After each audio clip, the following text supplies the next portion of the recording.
நம்ம ஷீரோ சேனல்ல தொடர்ந்து பல ஃபுட்ஸோட ஹிஸ்டரிஸ இன்னும் நோட் பார்த்துட்டு வந்துட்டு இருக்கோம். அந்த வரிசையில இன்னைக்கு கொஞ்சம் ஸ்பெஷலா, அதுவும் ஃபெஸ்டிவல் ஸ்பெஷலா இஃப்தார் ஸ்நாக்ஸ் பத்தி தெரிஞ்சுக்கலாமா?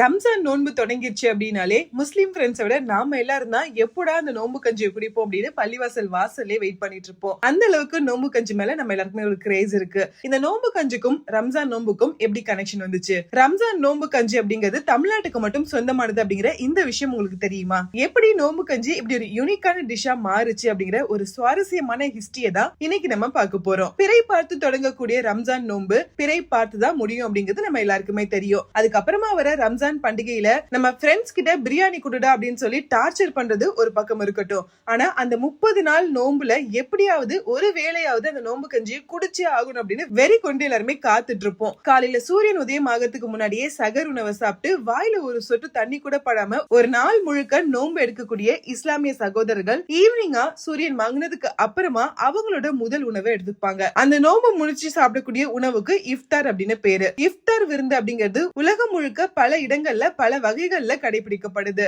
அதாவது ஒவ்வொரு நாட்டிலையும் இந்த நோன்பு முடிச்சு வைக்கிறதுக்கான உணவா ஏதாவது ஒரு வகையான உணவு அந்த நாட்டோட கலாச்சாரத்துக்கு ஏத்த மாதிரி எடுத்துப்பாங்க. ஆனா உலகம் முழுக்க இப்ப பொதுவா பேரிச்சம் பழத்தையும் தண்ணீரையும் தான் முதல் உணவா எடுத்துக்கக்கூடிய பழக்கம் இருக்கு. திரு முகமது நபி அவர்கள் நோன்பு இருக்கக்கூடிய சமயத்துல தன்னுடைய நோன்பு முடிக்கிறதுக்காக முதல்ல பேரிச்ச பழத்தை தான் அவர் சாப்பிட்டிருக்காரு அப்படிங்கிறது இஸ்லாமியர்களோட நம்பிக்கையா இருக்கு. அதனால அவருடைய வழக்கத்தை அப்படியே பின்பற்றணும் அப்படிங்கிறதுக்காக பேரிச்சம்பழத்தை சாப்பிட்டு தான் இப்ப இருக்கவங்களும் நோம்பு முடிச்சிட்டு இருக்காங்க. இந்த பேரிச்சம்பழம் மிடில் ஈஸ்ட் சார்ந்த ஒரு பழம். இது மற்ற நாடுகள்ல பெரிய அளவுல விளையக்கூடியது இல்ல. அதனால அங்க இருந்துதான் இது அதிகமா இறக்குமதி செய்யப்படுது. இந்தியாவிலையும் பேரிச்சம்பழம் இறக்குமதி தான் செய்யப்படுது. அதனால பேரிச்சம்பழத்தோட விலை ரொம்பவே அதிகமாகவும் இருக்கு. அவ்வளவு விலை கொடுத்து பேரிச்சம்பழத்தை வாங்கி நோம்பு முடிக்கக்கூடிய அந்த சூழ்நிலை இங்க பல இஸ்லாமியருக்கு இல்ல. இதே நிலைமைதான் உலகத்துல இருக்க பல இஸ்லாமியர்களுக்கும் இருக்கு. அதனால நோம்பு முடிக்கிறதுக்காக பேரிச்சம்பழத்தை தாண்டி அந்தந்த நாட்டை சேர்ந்த உணவுகளை அவங்க எடுத்துக்கிறாங்க. அந்த வகையில ஒவ்வொரு நாட்டுக்கும் அந்த நாட்டுடைய கலாச்சாரத்தை சார்ந்து ஏகப்பட்ட உணவுகள் இருக்கு. அதுக்கு முன்னாடி இஃப்தார் அப்படிங்கிற சொல்லுக்கு தமிழ்ல நோம்பு முடிக்கிறது அப்படின்னு வார்த்தையை பயன்படுத்துறோம். இதே மாதிரி ஒவ்வொரு கலாச்சாரத்திலயுமே இஃப்தாருங்கிற சொல்லுக்கு நிகரா வேற வேற சொல்ல அவங்க பயன்படுத்திட்டு இருக்காங்க. உதாரணத்துக்கு மலேசியால பர்பக் புவாசா அப்படின்னு சொல்லுவாங்க. இந்தோனேஷியால பூகா புவாசா அப்படின்னு சொல்லுவாங்க. மால்தீவ்ஸ்ல ரோதா விலுன் அப்படின்னு சொல்லுவாங்க. இப்படி ஒவ்வொரு நாட்டிலையும் இஃப்தாருக்கு வேற வேற சொல்ல பயன்படுத்தி ஒவ்வொரு மாதிரி கலாச்சாரத்தை பின்பற்றி இந்த நோன்பை முடிச்சு வைக்கிறாங்க. பங்களாதேஷ்ல அங்க பியாஜு பீத்தா அப்படிங்கிற ஒரு உணவை பயன்படுத்துறாங்க. அதே மாதிரி இந்தோனேஷியால கோலாக் ஈஸ் கெலாப் அப்படிங்கிற உணவையும் சாப்பிடுறாங்க. ஈரான்ல தேநீரையும் பமியே அப்படிங்கிற ஸ்வீட்டையும் சாப்பிடுறாங்க. மலேசியால நம்ம ரோஸ் மில்க் மாதிரியான ஒரு ட்ரிங்க குடிக்கிறாங்க. அதுக்கு பேங்டாங் ட்ரிங்க் அப்படின்னு பேர் வச்சிருக்காங்க. நைஜீரியால சுயா அப்படிங்கிற ஒரு உணவை சாப்பிடுறாங்க. ஜோலாஃப் ரைஸ் அப்படிங்கிற ஒரு உணவையும் அவங்க எடுத்துட்டு இருக்காங்க. அதே சமயத்துல பலதரப்பட்ட கலாச்சாரத்தை உள்ளடக்கிய ஒரு நாடா இருக்கக்கூடிய இந்தியாவிலையும் இந்த நோன்பு முறித்து வைக்கிறது அப்படிங்கிறது வெவ்வேறு உணவு வகைகளை வச்சு பயன்படுத்துறாங்க. வட இந்தியால சர்பத் மாதிரியான பழச்சாரை பயன்படுத்தக்கூடிய ஒரு வழக்கம் இருக்கு. அதோட சேர்த்து ஸ்வீட்ஸ், போண்டா, சமோசா இந்த மாதிரியான உணவுகளையும் அவங்க சாப்பிடுறாங்க. அதே கொஞ்சம் தென்னிந்தியா பக்கம் வந்தோம் அப்படின்னா உணவு வகைகள்ல ஒரு சில மாற்றங்கள் ஏற்படுது. தெலுங்கானா, ஹைதராபாத் பகுதிகளில் பழைய ஹைதராபாத் சமஸ்தானம் இருந்த காலகட்டத்தில இருந்தே அவங்க பின்பற்றக்கூடிய ஒரு பழக்கம் இருக்கு. அங்க என்ன சாப்பிடுறாங்க அப்படின்னா ஹலீம்ங்கிற உணவு தான் சாப்பிடுறாங்க. இந்த ஹலீம் இறைச்சியை வச்சு உருவாக்கக்கூடிய ஒரு உணவு. இந்த உணவு ரமலான் பண்டிகையை ஒட்டி உருவாக்கப்பட்ட ஒரு உணவா இருக்கு. இதோட ஹிஸ்டரிய இன்னொரு நாள் நம்ம பார்க்கலாம். தென்னிந்தியாவுல ஒரு சில இடங்கள்லயும் வட இந்தியால பல இடங்கள்லயும் வெவ்வேறு வகையான உணவுகள் இருந்தாலும் ரம்ஜான் அப்படின்னு வந்தாலே அதுல நோன்பு கஞ்சி இல்லாம முழுமையடையாது. நோன்பு கஞ்சி தான் நம்மளை பொறுத்த வரைக்கும் ரமலானோட ஒரு அடையாளமாவே இருந்துட்டு இருக்கு. இந்த நோன்பு கஞ்சி அப்படிங்கிறது ரமலான் நோன்புக்கு எங்க அதிகமா சாப்பிடுறாங்கன்னா தமிழ்நாட்டுல தான். தமிழ்நாட்டுக்கு அடுத்து இது அதிகமா சாப்பிடக்கூடிய இடம் கேரளா. சோ இந்த 2 மாநிலங்கள்ல தான் நோன்பு கஞ்சி அப்படிங்கிறது அதிகமா உண்ணப்படுது.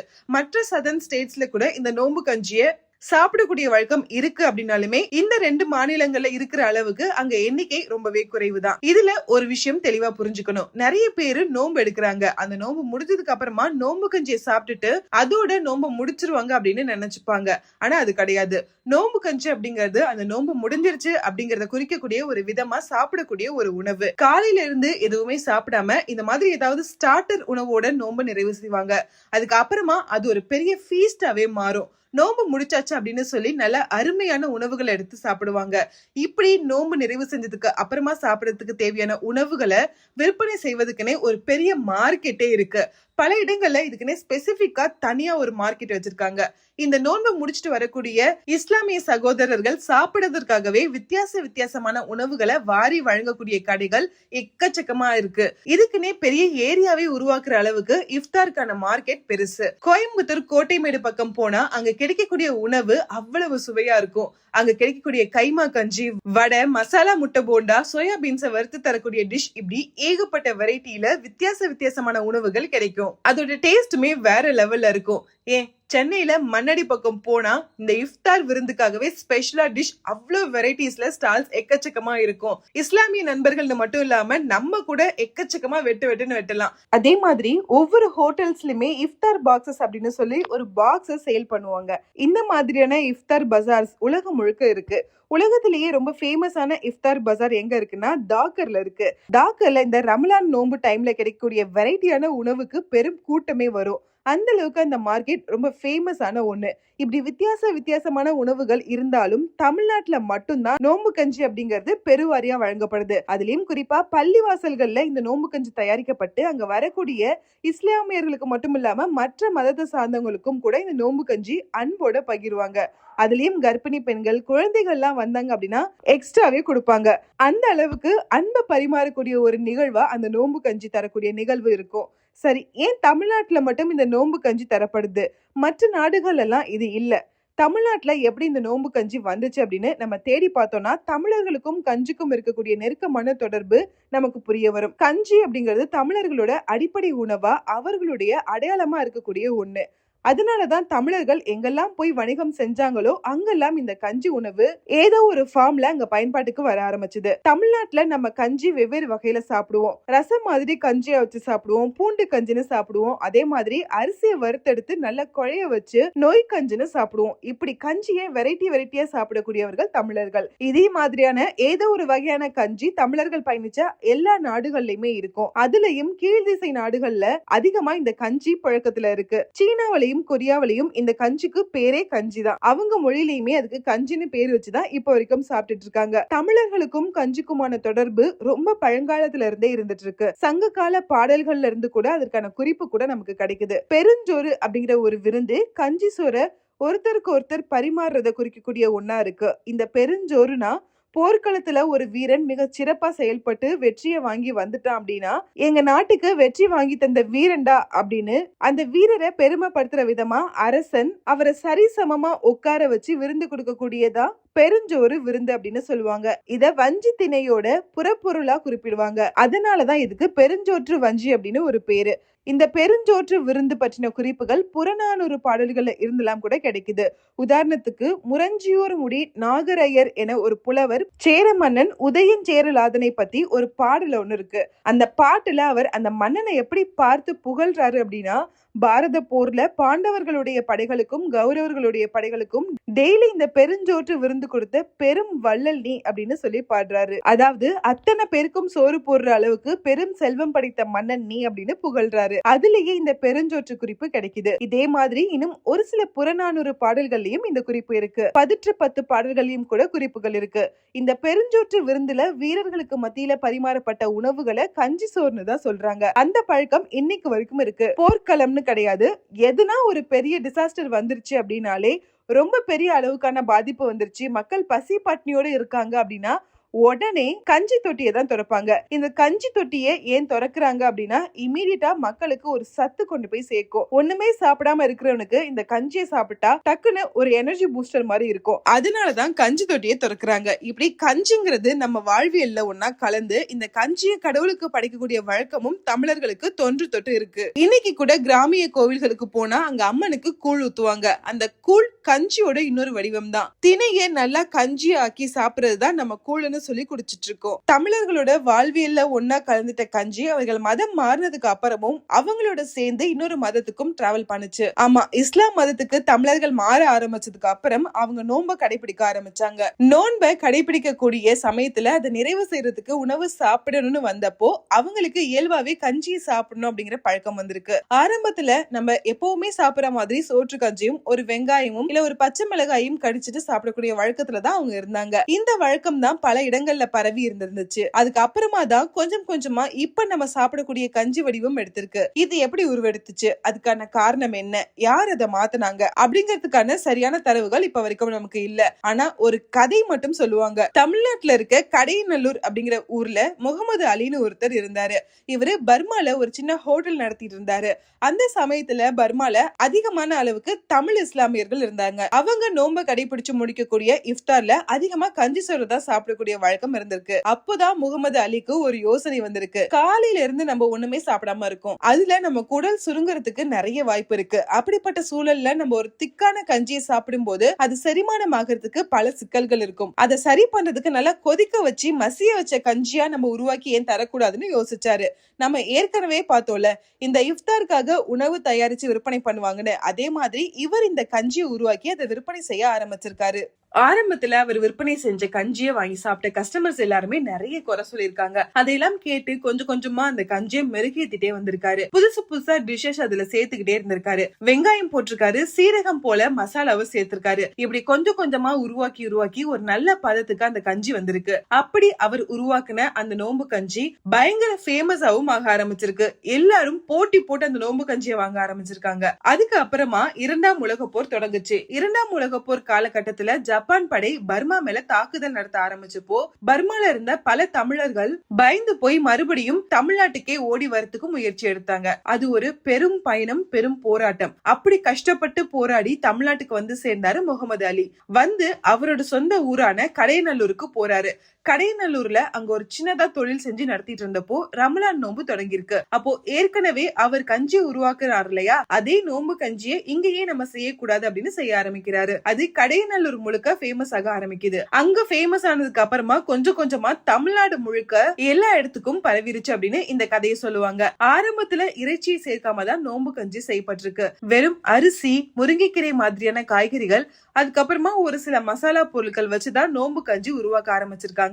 அதுக்கப்புறம் அதுல இறைச்சி சேர்க்கக்கூடிய வழக்கம் வந்திருக்கு. இந்த இறைச்சி சேர்க்கக்கூடிய வழக்கம் எங்க இருந்து தொடங்கி இருக்கு அப்படின்னா, ஹைதராபாத்ல இருந்து வட தமிழகத்துக்கு வந்த இஸ்லாமிய மக்கள் கிட்ட இருந்து தான் தொடங்குது. தமிழ்நாட்டை பொறுத்த வரைக்கும் தமிழ்நாட்டுல இருக்கக்கூடிய இஸ்லாமியர்கள்ல பொதுவா 3 பிரிவு இருக்கு. ஒன்னு தமிழ் பேசக்கூடிய இஸ்லாமியர்கள், இன்னொன்னு உருது பேசக்கூடிய இஸ்லாமியர்கள், மூணாவது தாக்னி இஸ்லாமியர்கள். இந்த தாக்னி இஸ்லாமியர்களும் ஹைதராபாத்ல இருந்து வந்து உருது பேசக்கூடிய இஸ்லாமியர்களா தான் இருந்திருக்காங்க. ஆனா அவங்களோட பழக்கம் ரொம்பவே வித்தியாசப்பட்டு இருந்திருக்கு. அவங்க ஓரளவுக்கு வசதி படைச்சவங்களாவும் இருந்திருக்காங்க. அதனால அவர்களுடைய நோன்பு விருந்துகள்ல அதிகமா இறைச்சி சேர்க்கிற வழக்கம் இருந்திருக்கு. அவங்க கிட்ட இருந்துதான் நோன்பு கஞ்சில கறி சேர்க்கக்கூடிய பழக்கமும் கொஞ்சம் கொஞ்சமா துளிர் விட்டுருக்கலாம் அப்படின்னு சொல்றாங்க. நோன்பு கஞ்சில கறி சேர்க்கறது மட்டுமல்ல, அரிசி மாவுல நட்சத்திரம், நிலா மாதிரியான ஷேப் உருவாக்கி அதை நல்லா ஃப்ரை பண்ணி அது சிக்கன் கிரேவில இல்ல மட்டன் கிரேவில போட்டு இந்த கஞ்சிக்கு சைட் டிஷ்ஷா சாப்பிடக்கூடிய வழக்கமும் தாக்னி இஸ்லாமியர்கள் கிட்ட தான் இருந்திருக்கு. அதே மாதிரி இந்த நோன்பு கஞ்சில இறைச்சி சேர்க்கறதுக்காக புது மசாலா வெரைட்டியுமே அவங்க உருவாக்கி இருக்காங்க. அதுக்கு ஆக்கினி அப்படிங்கிறது பேரு. இந்த ஆக்கினி சரியான பதத்துல இருந்தாதான் நோன்பு கஞ்சும் சூப்பரான டேஸ்ட்ல இருக்கும் அப்படின்னு சொல்லுவாங்க. இது ஒரு புறம் இருந்தாலும் இல்ல, இறைச்சி சேர்க்கிறது காலப்போக்குல அந்தந்த இடத்துல பழக்கத்துக்கு வர ஆரம்பிச்சிருக்கு. எல்லாருமே வெறும் கஞ்சியை சாப்பிடாம அதுலயே இறைச்சியை சேர்க்க கூடாதுன்னு ஒரு வழக்கத்துக்கு வர ஆரம்பிச்சாங்க. அப்படியே அது உருவெடுத்துச்சு அப்படின்னு சொல்லுவாங்க. குறிப்பா தமிழகத்தோட தென் திசையில இருந்துதான் கறி சேர்க்கக்கூடிய வழக்கமும் வந்திருக்கு. அதுலயும் காயல்பட்டினத்துல தான் இத முதலா கறி சேர்த்து உருவாக்குறாங்க அப்படின்னு சொல்றாங்க. ஆனா இது எல்லாமே குறிப்புகளா இருக்கே தவிர இதுக்கு வரலாற்று ரீதியான எந்த தரவுகளும் நம்ம கிட்ட கிடையாது. ஏன் காயல்பட்டினத்துல இது வந்திருக்கும் அப்படின்னு சொல்றாங்கன்னா, மற்ற எல்லா ஊர்லயும் நோன்பு கஞ்சி அப்படின்னு சொல்லுவாங்க. காயல்பட்டினத்துல மட்டும்தான் இத கறி கஞ்சி அப்படின்னு சொல்லுவாங்க. கறிய முதல்ல சேர்த்து உருவாக்கப்பட்ட கஞ்சி இது அப்படிங்கறதுனால இந்த பழக்கம் வந்திருக்கணும் அப்படின்னு சொல்றாங்க. காயல்பட்டினத்துல இந்த கறி கஞ்சி மட்டும் இல்லாம வெண்கஞ்சி, அதாவது சாதாரணமா செய்வாங்க இல்லையா நம்ம அரிசி கஞ்சி, அதே மாதிரியான ஒரு கஞ்சி செய்வாங்க. அதுக்கு வெண்கஞ்சின்னு பேரு. வெள்ளை நிறத்துல அந்த கஞ்சி இருக்கிறதுனால. அதுக்கப்புறமா நெய் கஞ்சி அப்படின்னு செய்வாங்க, சிக்கன் கஞ்சினும் செய்வாங்க, மட்டன் கஞ்சினும் செய்வாங்க, ஏன் பிரியாணி கஞ்சின்னு கூட ஒரு கஞ்சி இருக்கு. இப்படி காயல்பட்டினத்துல இந்த நோன்பு கஞ்சிலேயே இவ்வளவு வெரைட்டி உருவாக்கி வச்சிருக்காங்க. இந்த நோன்பு கஞ்சில மட்டும் வெரைட்டி உருவாக்கல, ஒரு முக்கியமான விஷயத்துக்கும் காயல்பட்டினம் தான் பெரிய அளவுக்கு முன்னோடியா இருந்திருக்கு. என்னன்னா, காயல்பட்டினத்துல இருக்கக்கூடிய குருவித்துறை பள்ளிவாசல சார்ந்த சையத் முகமது அவர்கள் திரு கருணாநிதி அவர்கள் முதலமைச்சரா இருந்த சமயத்துல எங்க பள்ளிவாசல்ல நாங்க தினமும் நோன்பு கஞ்சியை தயாரிச்சு மக்களுக்கு வழங்குறோம், அதுக்கு அரிசிய மானிய விலையில தந்தீங்கன்னா உதவியா இருக்கும் அப்படின்னு கோரிக்கை வச்சாங்க. அந்த கோரிக்கையை ஏத்துக்கிட்டு ஏன் ஒரு பள்ளிவாசலுக்கு தரணும், தமிழ்நாட்டுல இருக்கக்கூடிய எல்லா பள்ளிவாசல்களுக்கும் இதை அமல்படுத்தலாம் அப்படின்னு யோசிச்சு தமிழ்நாட்டுல இருக்கக்கூடிய எல்லா பள்ளிவாசல்களுக்கும் நோன்பு சமயத்துல இலவசமா அரிசி வழங்குறதுக்கான ஆர்டர் போட்டிருக்காரு அப்ப இருந்த முதலமைச்சர் திரு கருணாநிதி அவர்கள். அந்த வழக்கம் அதுக்கப்புறமா ஒவ்வொரு வருஷமும் தொடர்ந்து வந்துட்டே இருக்கு. அதாவது திரு கருணாநிதி அவர்கள் ஆட்சியில இருந்தாலும் சரி, செல்வி ஜெயலலிதா அவர்கள் ஆட்சியில இருந்தாலும் சரி, நோன்பு கால சமயத்துல பள்ளிவாசல்கள் அத்தனைக்கும் இலவசமா அரிசி வழங்கக்கூடிய திட்டத்தை அவங்க தடை செய்யவே இல்லை. ஏன் இப்ப கூட திரு ஸ்டாலின் அவர்கள் எல்லா பள்ளிவாசல்களுக்கும் இந்த நோன்பு கால சமயத்துல அரிசி வழங்குறதுக்கான உத்தரவை பிறப்பித்தாரு. அதன் மூலமா 7040 மெட்ரிக் டன் அளவுக்கான அரிசி அனைத்து பள்ளிவாசல்களுக்கும் வழங்கப்பட்டிருக்கு. பள்ளிவாசல்கள்ல இலவசமா அரிசி கிடைக்குது, அதனாலதான் இலவசமா கஞ்சி விநியோகம் பண்றாங்க அப்படின்னு மட்டும் நினைச்சிடாதீங்க. அரிசியை தாண்டி பல விஷயம் இருக்கு. ஏன் அவங்களுக்கு கிடைக்கக்கூடிய அரிசியை விட அதிகமான எண்ணிக்கையே பல பள்ளிவாசல்கள் பல பேருக்கு இந்த நோன்பு கஞ்சியை தந்துட்டு இருக்காங்க. அது இறைவனுக்கு செய்யக்கூடிய ஒரு தொண்டா, மக்களுக்கு செய்யக்கூடிய கொடையா அவங்க இத மனப்பூர்வமா செஞ்சிட்டு இருக்காங்க. உதாரணத்துக்கு ட்ரிப்ளிகேன்ல இருக்கக்கூடிய மசூதியில ஒரு நாளைக்கு குறைஞ்சது 1000 இருந்து 1600 பேருக்கு நோன்பு கஞ்சி கொடுத்துட்டு இருக்காங்க. அந்த மசூதி கட்டப்பட்டு 200 வருஷத்துக்கு மேல ஆகிருக்கு. அத்தனை வருஷத்திலையும் ஒவ்வொரு முறையுமே இந்த நோன்பு கஞ்சிய அவங்க தந்துகிட்டே தான் இருக்காங்க. இந்த ட்ரிப்ளிகேன் மசூதி தரக்கூடிய நோன்பு கஞ்சி குடிக்கிறதுக்காகவே ஏகப்பட்ட கூட்டம் அங்க வரும். அங்க இருக்கக்கூடிய கடைக்காரர்கள், ஆட்டோக்காரர்கள், ரிக்ஷாக்காரர்கள் கூட இந்த நோன்பு கஞ்சி குடிக்கிறதுக்காக வெயிட் பண்ணி குடிப்பாங்க. அப்பெல்லாம் மண் சட்டியில கொடுத்துட்டு இருந்தாங்க, அப்புறம் பாத்திரத்துல கொடுக்க ஆரம்பிச்சாங்க, இப்போ பிளாஸ்டிக்ல கொடுக்கறாங்க. நோன்பு காலத்துல இஸ்லாமிய நண்பர்கள் மட்டும் அன்பை பரிமாறுறது இல்லங்க, இஸ்லாமிய நண்பர்களுக்கும் மற்ற மத சகோதரர்கள் அன்பை பரிமாறுவாங்க. இப்படி போய் நோன்பு கஞ்சியை வாங்கி சாப்பிடுறதே அன்பை காட்டுறதுதான். அதையும் தாண்டி அவங்களுக்கு நாம நோன்பு கஞ்சி தந்தா எப்படி இருக்கும், அப்படி ஒரு சம்பவம் இன்னைக்கு நேத்து இல்ல 40 வருஷமா சென்னையில நடந்துட்டு இருக்கு. சென்னையில இருக்கக்கூடிய சுஃபிதா ட்ரஸ்ட் மூலமா டெய்லி 1000க்கும் மேற்பட்ட இஸ்லாமிய சகோதரர்களுக்கு இந்த இஃப்தார் உணவு தயாரிக்கப்படுது. அதுவும் அவங்க நடத்தக்கூடிய கோவில் வளாகத்துக்குள்ளேயே.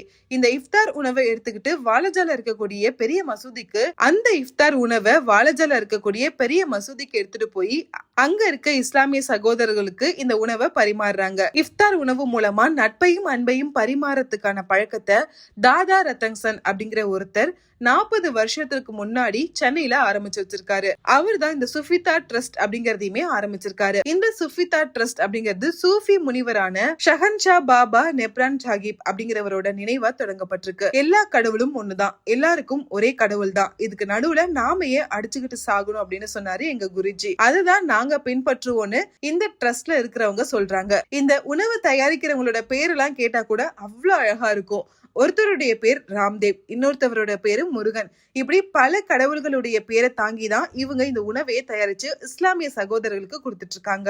எவ்வளவு அழகான ஒரு விஷயம் இல்ல? அதே மாதிரி எப்பவுமே இந்த நோன்பு கஞ்சில கறி சேர்க்க போறோம் அப்படிங்கறது சொல்ல முடியாது. ட்ரிப்ளிகேன்ல நோன்பு கஞ்சில அந்த நோன்பு மாசத்துல வரக்கூடிய 4 நாள்ல மட்டும்தான் மட்டன் சேர்ப்பாங்க. மத்த நாட்கள் எல்லாம் வெஜிடபிள் நோன்பு கஞ்சி தான் நமக்கு கிடைக்கும். ஆனா ஒரு சில மசூதிகள்ல எப்போதுமே கறி சேர்த்து தரக்கூடிய வழக்கம் இருக்கு. ஆனா எப்படி எது இருந்தாலும் நோன்பு கஞ்சி ஏன் தெரியுமா சுவையா இருக்கு? அதுல இஸ்லாமிய நண்பர்கள் அவங்க அன்போடு சேர்த்து தரதுனாலதான் அந்த சுவை கூடுதலா இருக்கு. அந்த நோன்பு கஞ்சி செய்யறது அவ்வளவு ஈஸியான ப்ராசஸ் இல்லங்க. வீட்டுல செய்ய ஆரம்பிச்சோம் அப்படின்னாலே அவ்வளவு பெருசா இருக்கும். அதுவும் இத்தனை பேருக்கு, பள்ளிவாசலுக்கு வர அத்தனை பேருக்குமே நோன்பு கஞ்சியை தரணும்னா எவ்வளவு அளவுக்கு செய்யணும்? ஒரு சில பள்ளிவாசல் எல்லாம் 60 கிலோ அளவுக்கு நோன்பு கஞ்சியை செய்வாங்க. ஒரு சில இடத்துல எல்லாம் 100 கிலோ அளவுக்கு கூட செய்வாங்க. இவ்வளவு கிலோவுக்கு நோன்பு கஞ்சியை செய்யணும் அப்படின்னா காலையில 5 மணிக்கு ஆரம்பிச்சாதான் மதியானம் 1-2 மணி வரை அந்த வேலை போகும். அவ்வளவு நேரத்துக்கு அதை சமைச்சு முடிச்சு தயார் செஞ்சு சூரியன் மறையக்கூடிய நேரத்துல நோம்பு முடிகிற அந்த சமயத்துல நோம்பு கஞ்சியை மக்களுக்கு கொண்டு வந்து சேர்க்கிறாங்க. ரம்ஜானுக்கு பிரியாணி கிடைக்கலன்னா கூட கவலைப்படாதீங்க, கண்டிப்பா இந்த நோம்பு கஞ்சி கிடைக்கும். இதுதான் நோம்பு கஞ்சியோட அழகான வரலாறு. சோ நம்ம எல்லாரோட ஃபேவரட்டான இஃப்தார் ஸ்நாக்ஸ் பத்தி கண்டிப்பா நிறைய